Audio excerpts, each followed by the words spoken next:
The Buccaneers have a challenge ahead of them in Lambeau this week. How do they get the upset? That and more on today's episode of Locked On Bucs. Your daily Tampa Bay Buccaneers podcast, part of the Locked On Podcast Network. Your team every day.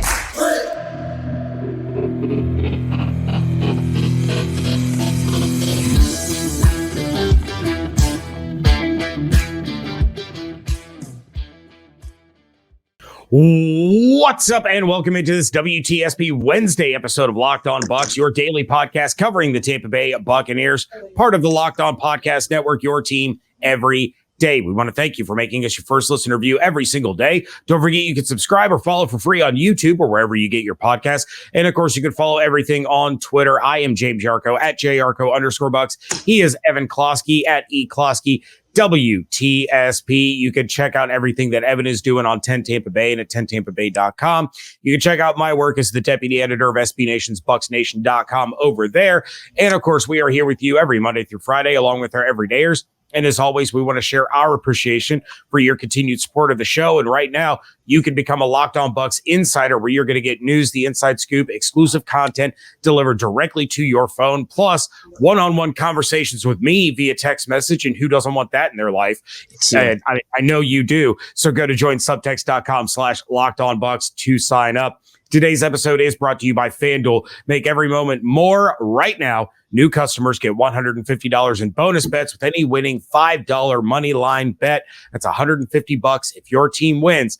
Visit FanDuel.com/LockedOn to get started. We take a look at the road ahead for the Buccaneers and kind of the fork in the road that they face. And as always, Evan is going to pull out that crystal ball of his that, I don't know, maybe there's a crack in it. It seems like things have been up and down, but all that is coming up a little bit later. It's not bad, but it's not as clear as it was earlier in the year. Maybe bust out the Windex, give it a little wipey, and you know, the crystal ball will be a little more translucent for you to see into the future. Fair enough. That's all coming up later. Right now, we need to talk about the game ahead, because the Buccaneers are traveling to Lambeau Field to take on the Green Bay Packers, who are certainly in the playoff picture. The Buccaneers now control their own destiny after beating the Atlanta Falcons. They are in the thick of the playoff hunt.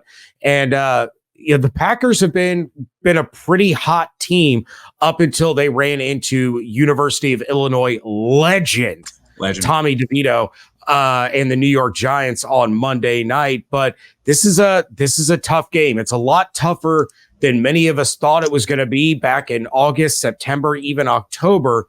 So, Evan, what do the Bucs need to do to go into Lambeau and get the win against Green Bay? Once again, it's going to come down to playing a clean brand of football, because if you look at the numbers for the Buccaneers game against the Falcons, I would argue that for the most part, the Buccaneers were the better team. I think if you were to write down all your stats, I mean, let me just fling a couple out there. I mean, total yards, the Falcons had 435 yards of offense. The Buccaneers had 290. That's not good. The Buccaneers were 2 for 2 in the red zone. Falcons 2 for 3. The difference in the game was really that big Carlton Davis turnover and the safety. I mean, that's 9 points right there. You factor in two missed field goals from Koo, and now you're talking about 15 points. So the first time around, the Falcons screwed up a bunch, and the Buccaneers didn't make them pay for it. This time around, they did. But it's not like it was a great game from the Bucs that leads me to believe that, they're turning the corner. I mean, they edged out a win against Carolina. They edged out a win against Atlanta. And all that matters is winning, don't get me wrong. And maybe there's a progression from some of the tougher losses they had earlier in the year. Now they're getting rewarded a little bit more. But, the real reason why the Packers played so poorly against the Giants was Jordan Love fumbled. Jordan Love threw an interception. They couldn't connect in the red zone. There were a lot of things that they didn't execute well, and it burned them big time. So I don't necessarily think that the Packers are a bad team at all. I don't think that because they lost to the Giants, it's like, oh, now look at them, right? Right. If anything, now there's going to be more of a focus on not making those mistakes. So the Giants were beneficiaries of them not being locked in. And now you would think the Packers are going to be more locked in playing Tampa Bay. If there's one thing that I do have to say about this game is the injury report will be very important for both teams. The Bucs are hurting in all the places that, we are well aware of, especially defensively. As for the Packers, their skill position players are just toast. So, they might, the Buccaneers might be able to work. I think maybe like against the way they played the Panthers, right? When you don't have that much fear in the wide receivers, you're able to do a little bit more man-to-man, sell out in some blitzes, and hope to get after the quarterback and force some negative plays, which is really the formula for Tampa Bay. I just don't know if Tampa is going to be able to generate the kind of pressure that the Giants did. But, the Packers offensive line isn't great either. So, it's a lot of like, what version are we getting of both teams, right? We've seen them both recently, bad and good versions. Who's going to show up Sunday? Right. And you mentioned the injury report. And one thing that I'm going to keep an eye on, I mentioned it on BucsNation.com. David mentioned it for me on yesterday's episode. And if you haven't listened to that, I recommend you go back and do so. David did a great breakdown of Baker Mayfield, basically snap by snap against the Atlanta Falcons. A lot of people in the comment section, it was like they read the headline and then commented before actually watching the episode. So that was hilarious to see unfold. But I want to get your take on this. Jamal Dean, who has missed the last couple of games, I'm one of those people that believe you shouldn't lose your starting job because of injury. That said, Zion McCollum, to me, has outplayed Jamal Dean this year in his opportunities. If Jamal Dean is healthy, do you want him back in as the cornerback too, or do you think Zion deserves to continue rolling as kind of the hot hand? Yeah, look, Jamal Dean doesn't get paid to be a backup. If I were, let me say this as if I were Todd Bowles and not somebody who is going to comment on like what they want. If I were Todd Bowles, I think you play Jamal Dean and you let Jamal know if you don't play up to snuff, I am benching you for Zion. And I think that Jamal needs a kick in the ass. He has this entire year. I don't know why I think he's fine in like certain I want to say like man-to-man coverage, but I think people are going to remember the play he got hurt on, and that really kind of undercuts my point. But for the most part, it just felt like he got paid and he's not as locked in is what it's looked like. Whether that's the reality, I'm not saying to hear that he's dogging it. I'm just saying that the way that it's looked is that his play is dropped after he got paid. So you need to give him the opportunity to play after the injury, but you got to have a quick trigger. If it's not looking good and he's not up to snuff, Zion plays and you're going to have to work yourself back into this lineup. But for me, Jamal still is the starter.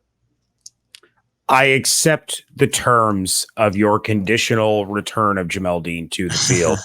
The Tampa Bay Buccaneers control their own destiny, but at what cost? That is next on Locked On Bucs, part of the Locked On Podcast Network, your team every day. Score this NFL season with FanDuel, America's #1 sports book. Right now, new customers get $150 in bonus bets with any winning $5 money line bet. That's $150 if your team wins. The Buccaneers are currently 3.5-point underdogs against the Green Bay Packers in Lambeau with an over-under of 41.5. If you've been thinking about joining FanDuel, there's no better time to get in on the action. The app is easy to use. There's a wide range of betting options, including spreads, player props, over-unders, and much, much more. So visit FanDuel.com/lockedon to score this NFL season. FanDuel, official partner of the NFL.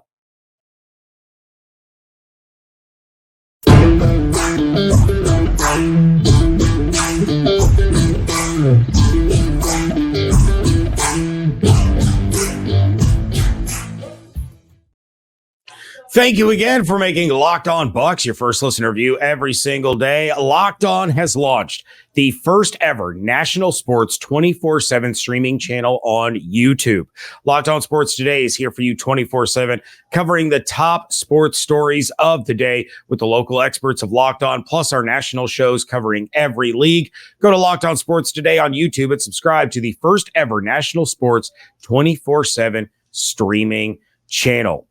As I've said a couple of times on the show already, the Buccaneers are masters of their own destiny atop the NFC South right now. They're in a three-way tie with the Atlanta Falcons and the New Orleans Saints, and some are excited about the idea of the Buccaneers potentially winning the division, making the playoffs for the fourth straight year, and especially given the cap constraints that they're dealing with in the first post-Brady season. Others would rather lose and not get walloped in the first round by either Dallas or Philadelphia and get a better draft pick and hopefully get a guy that can impact the franchise for the next 5+ years. I asked the Locked On Bucs insiders which they would prefer. The response was an exact 50-50 split on either side. So, Evan, I'm wondering at this stage, what do you feel is better for the Buccaneers franchise? Is it winning the division for a third straight year and a fourth straight playoff appearance and likely being one and done?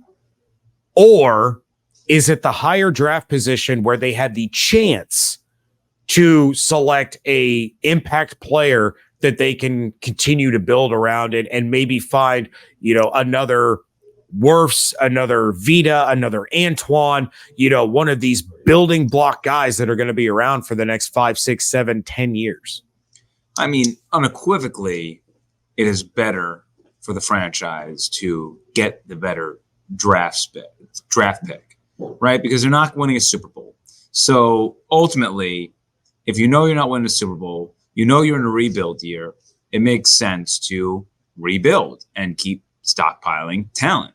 Now, if you're asking, should fans root against the Buccaneers, I am not of that belief. I'm somebody that likes to say, if they lose, it's okay. I'm not going to be disheartened about it because there is a light at the end of the tunnel and you can spin zone it into it being good for the draft. But I think you should be rooting for your team to win the division. And if it doesn't work out, you'll be just fine with that too. But yeah, I think that the Buccaneers need to continue to get some younger, more effective players in certain positions.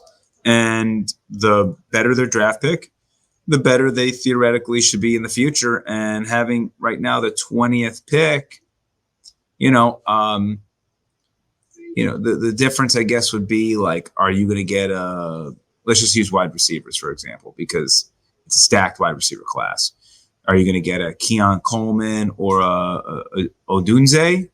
Or are you going to get like Xavier Worthy and the guy from South Carolina? Was it Legit, whatever, which are both good options, right? But they're not as high of the ceiling as the other two. So, that's what you're kind of looking at there. But yeah, I don't see how you can look at it I don't know how you can explain to me that, winning the division is going to be good for this is going to be better for this franchise long term, getting a worse pick. The only explanation is you don't want to do it, and I agree with you. Well, I mean, couldn't the argument be made? And I'm just playing devil's advocate here. I welcome it. Yeah, I'm not saying the Bucs should do one or the other. I think either option is actually good in its own way. But couldn't one make the argument that this was a team that was strapped for money? They're paying Brady like $32 million this year to not play.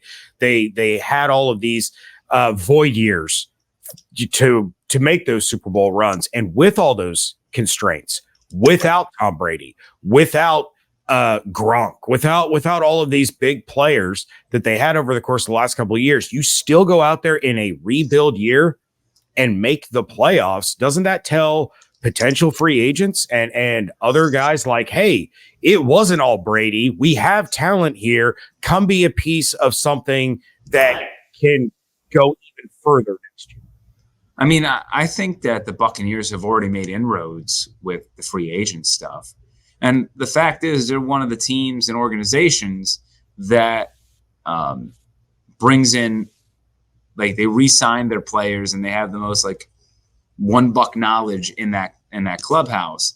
They like to keep their own. You know, it's not often really that the Bucs make these big splashy free agent signings outside of what they did with Tom Brady and the ripple effects that was. I think you're forever associated with that. And winning the NFC South title, while great, you know, there is maybe an element to, I can get to the playoffs with them, and I haven't played in the playoffs. But, you know, is everyone going to fully respect another 8-9 divisional champion? I don't know about that. I think that really the Bucs' reputation these past handful of years speaks for itself. It's why Baker Mayfield signed the contract that he did. He sought them out. I understand there was a starting QB spot, there for the taking. $4.5 million was with incentives was a very team-friendly deal given the circumstances that they were in. And I don't think that free agents are going to look at the Buccaneers like they did in sort of that post first Super Bowl swoon, right? When they just kind of had a decade of just like ineptitude. The big thing is who will be the quarterback of the future. But in the meantime, I think the team is proving that there are a lot of good bones here. And when you make a run at the divisional title in the way that the Buccaneers are doing it versus the Saints, who are in cap hell, which they've been in for like 10 years, but they again double down on it, and they're fighting with the Bucs. That doesn't look good for the Saints. Not to mention, like, they're going to have to clear cap. So, like, the Saints are only going to get worse over time. Eventually, it's got to happen one day. And with the Falcons, they also invested a lot of money this offseason. And I think they're on the up and up. They're also like, who's the quarterback of the future? But they also spent a ton of money to improve, right? They were bad last year. They're much better this year. They got Bijan Robinson, and they got guys like Jesse Bates to really add to the winning culture there. You know, Drake London, a special player. So they have bones and parts as well. But again, the Buccaneers are really going to have to. They're going to shift their books around. A lot of the guys who played this year are going to be back playing significantly more minutes next time. And I keep going back to what Cam Brate said on the Blitz when he came in before that. It wasn't the Texans game. It was the game after the Texans game. They won it. The Titans game. Yes. And he said that this year's team reminds him a lot of the 2019 team. Not saying that they're going to win a Super Bowl next year, but just sort of you can see a lot of players who fit the bigger picture, and they just need a few more really impactful pieces to become one of those teams that you fear. So, long story short, I don't think missing or making the playoffs really is going to hurt them. I think that the Bucs and the way they run their franchise and sort of the people are going to talk within the league about like what are good situations to be in. And I think the organizational structure, because it's been there for so long with Jason Light and John Spytek and Mike Greenberg, and you have all these people who are super duper good at their jobs. Even if Todd Bowles gets fired, you still have the top of the organization in firm footing, which will be a good enough push for any free agent. And then the question really becomes, who do you want? And I don't see a reason why the Bucs couldn't get them, considering they will have more money opened up next year. All right. Well, it's definitely something we're going to be keeping an eye on, in a conversation we're probably going to have multiple times over the course of the next month. But with 1 month to go, you kind of see that divide in the fan base, where you have the group that says, I don't care. I want to see my team win. I want to see them make the playoffs, even if they're one and done. And you have the others saying, I don't want to see them be one and done this year. I want to see them set up for the next 10 years. So there's no guarantee, by the way. Absolutely. Let me just say this. I love when Buccaneers fans say that, because like, you understand your organization was in the crapper for like a decade, and there's no guarantee that having those good picks does anything for you. Exactly. So, you asked to suck, but like, wait, I think you forget about what the other side of like, you're thinking about, oh yeah, I want to be set up for the next decade. Cool. What happens if you're not? What if you're worse off for the next decade because you sold your soul, you try to get these draft picks, and they don't pan out? Yeah, you could be looking at another Jameis Winston, another Josh Freeman, another Trent Dilfer, another Vinny Testaverde. This team does not have a good track record of first-round quarterbacks, folks. So that is much of a crapshoot as, honestly, the playoffs. But with that, we are going to have Evan pull out his crystal ball coming up next here on Locked On Bucs.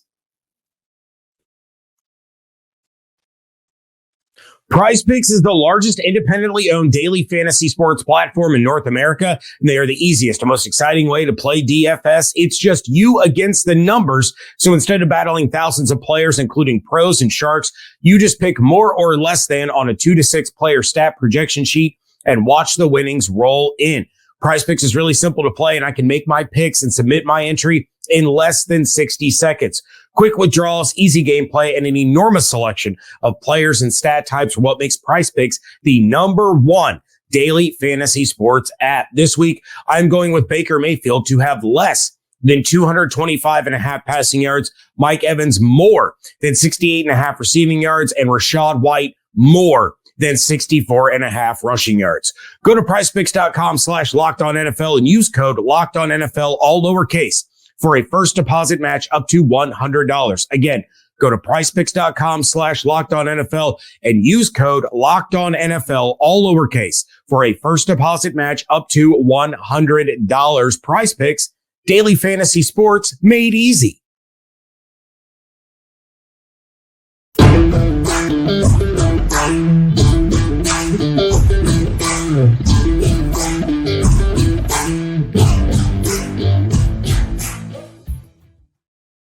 Wrapping things up here on the WTSP Wednesday edition of the Locked On Bucs podcast. James Yarcho, Evan Klosky, and Evan's got that crystal ball all Windexed up. It's all nice and shiny. It's very clear, very see-through. And Evan, let's start with the bold prediction this time. The bold, not the player, the bold. What do you have for this game? So my bold prediction is, for the first time, this is not like super bold, but I want to keep my streak going of getting the bold prediction right. So my bold is, for the first time all year, they're going to score a touchdown on the first drive. Let's go. So, and I don't want to hear about that. I don't want to hear about that not being bold enough, because they literally haven't done it for 14 weeks. So I don't know what you're telling me is bolder than that, because they are 0 for 14. It's bound to happen. I think with Green Bay coming off that Monday night game, might be able to catch them a little bit flat-footed to start. And, luckily for the Buccaneers, it's not going to be an awful weather game, so we can kind of remove that. At least tentatively, it looks like it might be 40s. So I mean, it doesn't get much better than that for December in Green Bay.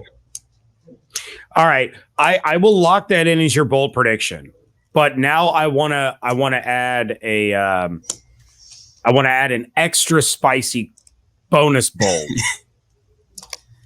Who's going to get the touchdown? I'm going to go Rachaad White. Not as bold as I was hoping. I was really hoping for like Trey Palmer. Yeah. Explosive.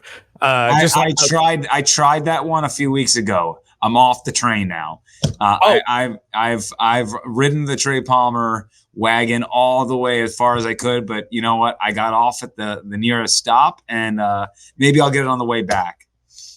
I mean, David's bold prediction, like 3 or 4 weeks in a row, was Zion McCollum finally gets an interception. Well, so all right, he's a PBU kind of guy. He is, and also a phantom defensive pass interference flag. That was a bad call.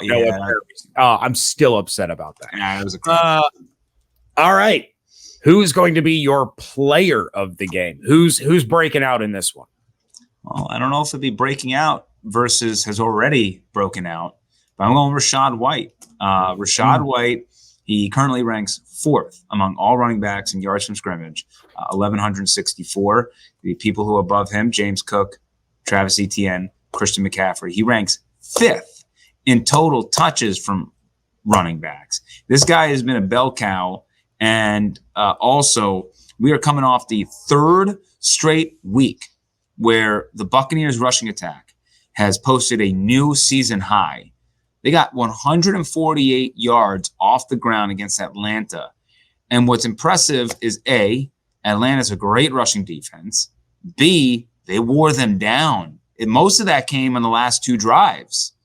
So, I mean, they were kind of stinking it up on the ground, and they stuck with it. And hello, a lot of yardage came on the ground. So we're continually seeing growth from the offensive line and Rachaad White there. I do want to mention that it's the first time since 2015 that in back-to-back weeks, the Buccaneers have ran for at least 125 yards in a game. We got an opening drive score. We've got Rachaad White making the Packers cry all day long. Does that mean that we are going with a Bucs victory, or are you going to continue to pick against them so that they can prove you wrong and you can keep the hot streak going for them? Let it be known, I picked them to beat the Panthers. It's true. That is true. Let it be known that even though I doubled down on picking the Falcons, both on the Blitz, both in Locked On Bucs, and both when James texted me about if I'm flipping, and I made the score a little bit closer, and I said, no, I'm not. I am. Oh, and then I ended up betting the Buccaneers money line for reasons I don't really know, but I'm happy I did it. I am going Green Bay 24, Buccaneers 20, and I do reserve the right to change it again because there are a lot of injury concerns, as mentioned before, and we really, we really don't know how this would go. I mean, if with Vea being out last week, right? I mean, at this time last week, I didn't know that Vea was going to be out. And that, to me, was really tough facing a Falcons team that likes to run the ball all the time. That surprised me that the Buccaneers did as well as they did. KJ Britt surprised me. But until I can see more of these injury reports from the Green Bay side, then I'm a wee worried that the LaFleur system is going to get the most of this defense. And 24 points, I'm not saying like a blowout here, but again, the Buccaneers are coming off of 29 points this past week. Against, it was 25. 20, what was the final score? No. 29-4. Yeah. Okay, yeah. So they scored 29, but as we mentioned right early in the show, I mean, it wasn't really 29 points from the offense. That was, Carlton Davis and Antoine Winfield Jr. really gifted this team 9 points. So really the offense did 20, which is what 20's sort of been it's just sort of been like their ceiling this year. Outside of whatever we saw in Houston, it just 20 seems to be the magic number for this group. All right. Well, we will check in with you again Friday before David and I go live in case you would like to adjust. In the meantime, though, of course, you can check out everything that Evan is doing on 10 Tampa Bay and at 10tampabay.com. Check out everything I'm doing over at bucksnation.com and join the both of us on the Blitz Sunday morning on 10 Tampa Bay at 8:30. Or if you're not local, you can see it on the 10 Tampa Bay Plus. You get that on your Roku device, Fire Stick, whatever. And on YouTube. And on YouTube. That's right. On the 10 Tampa Bay YouTube. So the Blitz is all over the place. So check in with us again this Sunday as you get ready for the game. And thank you for making Locked On Bucs your first listen review every single day, making us part of your day. Hope you all have an absolutely outstanding one. Stay safe, stay healthy, fire the cannons. Thank you so much for joining us right here on Locked On Bucs, part of the Locked On Podcast Network, your team every day.